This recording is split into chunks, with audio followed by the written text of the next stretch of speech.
दोस्तों नमस्कार आदाब। मैं आपका दोस्त तकमील अहमद। आज मैं फिर आपके सामने इन्वायरमेंट पर्यावरण का एक बेहतरीन टॉपिक लेकर आया हूं, जिसका टॉपिक आज हमारा है निके है, जिसको हम लोग नीचे के नाम से भी जानते हैं, हिंदी में निकेत की भी कहते हैं। उससे पहले हम बात करते हैं कि कुछ बेसिक चीज़ें बात करते हैं। पर्यावरण किसे कहते हैं कि हमारे चारों ओर जो भी चीज़ें आपको दिखाई पड़ती हैं वो वनस्पतियाँ हों, सभी क्या है कि वो आपका कि जैविक हो या अजैविक हो, सभी हमारे क्या आते हैं कि पर्यावरण के अंतर्गत आते हैं। अब बात कर रहे हैं कि पर्यावरण हो गया कि फिर क्या होता है, ये दो प्रकार के होते हैं। एक भौतिक पर्यावरण होता है, एक आपका कि जैविक पर्यावरण होता है। भौतिक पर्यावरण में तीन, जिसको हम लोग अजैविक पर्यावरण भी कहते हैं, उसी को हम लोग एबायोटिक इन्वायरमेंट के नाम से भी जानते हैं। इसमें क्या होते हैं, ये तीन तरीके के होते हैं कि स्थल मंडल होता है, स्थलीय मंडल होता है, वायुमंडल होता है और जल मंडल होता है। या हम कह सकते हैं इसको हम लोग स्थलीय मंडल भी कहते हैं, वायुमंडलीय कहते हैं, स्थल की और जल मंडल के नाम से भी जानते हैं। अब बात आती है कि जैविक पर्यावरण में कौन होता है, बायोटिक इन्वायरमेंट में कौन होता है। बायोटिक इन्वायरमेंट में आपका कि फ्लोरा और फौना होते हैं। फ्लोरा में वनस्पतियाँ होती हैं और फौना में जीव जंतु होते हैं। ये बात हुई थी। अब बात करते हैं इकोलॉजी शब्द का प्रयोग सबसे पहले कि अर्नस्ट हैकल ने किया था, 1866 में किया था। और अर्नस्ट हैकल को ही मतलब कि आपका के इकोलॉजी का जनक भी माना जाता है। अब बात आती है कि इकोसिस्टम या पारिस्थितिकी तंत्र का प्रयोग सबसे पहले किसने किया था, और 1935 में टेंसले ने किया था। एक बात हुई। अब बात करने चल रहे हैं, हम लोग बात करने चल रहे हैं कि निके क्या होता है, आप इसको ज़रा समझिएगा। निके के पहले एक वर्ड और होता है, हैबिटाट होता है, या जिसको हम लोग वास स्थान कहते हैं। हम जहाँ पे रहते हैं वो हमारा वास स्थान है। जो आपका समुद्र में रहते हैं, मछलियाँ रहती हैं, उनका वास स्थान है। नदियों में जो मछलियाँ रहती हैं उनका वास स्थान है। जो आपका कि डिजर्ट है, जो वहाँ पे जो रहते हैं वो आपका क्या वास स्थान है। कहने का मतलब ये आपका क्या हैबिटेट है। अब हैबिटेट में जो जैसे अब हम जहाँ पे रह रहे हैं वह हमारा हैबिटेट है। अब हैबिटेट में वास स्थान में जो जीव रहते हैं वो अपनी ज़िंदगी को, अपने जीवन यापन को या अपनी ज़िंदगी को चलाने के लिए जो जो प्रक्रियाएं करते हैं वही उसकी निके कहलाती है। ये इम्पॉर्टेंट है। अब बात आती है कि बहुत सारे ऐसे जीव हैं जो अपनी ज़िंदगी को चलाने के लिए बहुत सारी प्रक्रियाओं को वक्त के हिसाब से या समय के हिसाब से अपने आप को चेंज कर लेते हैं। और जो चेंज नहीं कर पाते हैं वो पृथ्वी से समाप्त हो जाते हैं। और जो अपनी मतलब प्रतिकूल परिस्थितियों में अपने आप को ढाल लेते हैं वो अपने आप को बचाए रखते हैं, उनका अस्तित्व बना रहता है। इसी को क्या बोलते हैं, नीचे बोलते हैं। जैसे जो जंगल होता है, जंगल में शेर रहता है, तो जंगल पूरा क्या है कि शेर का वास स्थान है, उसका हैबिटाट है। तो अब क्या होता है कि शेर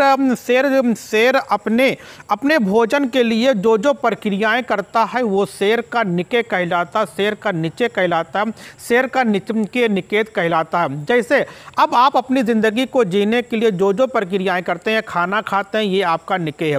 आप एसी लगाते हैं, आपका निके है। आप पंखा लगाते हैं, आपका निके है। लेकिन घर आपका वास स्थान है। लेकिन घर के अंदर क्या होता है कि सभी का अलग अलग चीज़ें होती हैं। जैसे आपके घर के अंदर आप भी रहते हैं और क्या होता है कि चूहा भी रहता है, कॉकरोच भी रहता है। लेकिन दोनों को अपनी ज़िंदगी को जीने के लिए अपनी अपनी आवश्यकताओं को पूरी करते हैं। वो अपनी आवश्यकताओं को पूरी करने के लिए जो जो प्रक्रियाएं अपनाते हैं वही उसकी क्या कहलाती है, नीचे कहलाती है। अब आप इसमें समझेंगे। अब बात आती है कि नीचे दो तरीके से होती हैं। एक ब्रॉड निके होता, एक नैरो निके होता है। ब्रॉड निके का मतलब ये होता है, अब यहाँ से समझेंगे। सपोज दैट, मान लीजिए कि आप लखनऊ में रह रहे हैं या इलाहाबाद आप तैयारी कर रहे हैं। अगर आप इलाहाबाद तैयारी कर रहे हैं या मुखर्जी नगर दिल्ली में तैयारी कर रहे हैं, आपके पास दो दोस्तों का फ़ोन आता है। एक कहता है कि मुझे दिल्ली आना है और आपके रूम में रहना है। आप कहते हैं कि मेरे प्यारे दोस्त, हमारे रूम में जगह नहीं, एक ही बेड है और हमारे यहाँ की एसी भी नहीं है, हमारे यहाँ भी खाने की व्यवस्था बहुत अच्छी नहीं है। तो एक दोस्त कहता है कि यार यार दोस्त, कोई ऐसी मतलब है, हमको इससे कोई मतलब नहीं है।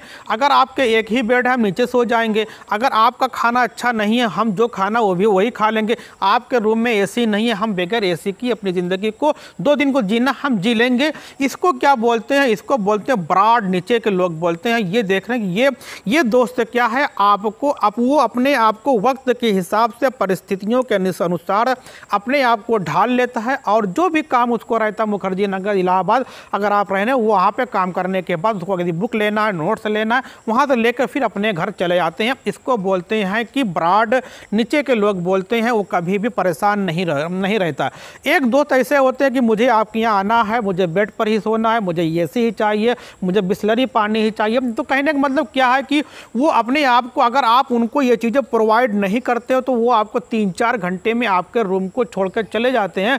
इसको बोलते हैं नेरो, नीचे के लोग बोलते हैं। वो अपने आप को सर्वाइव नहीं कर पाते हैं, तो उनको सर्वाइव करना भी बेहतर नहीं होता है। तो देख रहे हैं कि आपके दो दोस्त हैं, दोनों अपनी ज़िंदगी को जीने के लिए कहीं ना कहीं परिस्थितियों को सामना करता है। उस परिस्थिति के अनुसार अपने आप को ढालने की कोशिश करता है और ढाल ले जाता है। इसको बोलते हैं कि ब्रॉड, नीचे के लोग, वो कभी परेशान नहीं रहता है। इसी तरीके के एक ने नहीं ढाल पाया, उसको बोलते हैं नेरो, नीचे के लोग बोलते हैं। इसी तरीके का आप एग्जाम्पल ले सकते हैं कि जैसे डायनासोर है। डायनासोर भी क्या किया उन्होंने, जब पृथ्वी के वातावरण में परिवर्तन होने लगा, पृथ्वी के मतलब कि अर्थ के इन्वायरमेंट में चेंजिंग आने लगी, कहने में तापमान बढ़ने लगा या फिर और कुछ भी होने लगा, तो उन्होंने अपने आप को चेंज नहीं किया और पृथ्वी से समाप्त हो गए। एक पांडा होता है, पांडा एक आपका कि चाइना में मिलता है, वो मुख्यतः क्या खाता है? पांडा मुख्यतः बाँस ही खाता है। और वो अगर उसको बाँस नहीं मिलेगा तो वो नहीं खाता। तो यही कंडीशन है कि आज वो लगभग समाप्त होने की कगार पे पहुंच गया है। लेकिन अगर इसी के परिप्रेक्ष्य में अगर आप देखते हैं कि जो आपका जिराफ है, उन्होंने क्या किया कि अपनी गर्दन को लंबी किया और वक्त के हिसाब से अपने आप को बदलने की कोशिश किया। आज उसका अस्तित्व पृथ्वी पर बचा हुआ है। ये क्या था? ये क्या था कि इसका मतलब कि जो जिराफ था ये ब्रॉड, नीचे के लोग थे, लेकिन जो डायनासोर है, पांडा है, ये नैरो, नीचे के लोग थे, जिन्होंने अपने आप को वक्त के हिसाब से या परिस्थिति के अनुसार अपने आप को नहीं ढाला और समाप्त हो गए। अब बात आती है कि ओडम ने क्या कहा है? ओडम ने नीचे को माइक्रो हैबिटेट कहा है कि अति सूक्ष्म वास स्थान कहा है। ये कहा है तो कहना परिस्थिति के अनुसार अपने आप को ढालना ही क्या है? नीचे कहलाता है। ये आपका क्या था? अब मैं सोचता हूँ कि मैं उम्मीद करता हूँ आपको ये बेहतर लगा होगा और बेहतर तरीके हमने बताने की कोशिश की।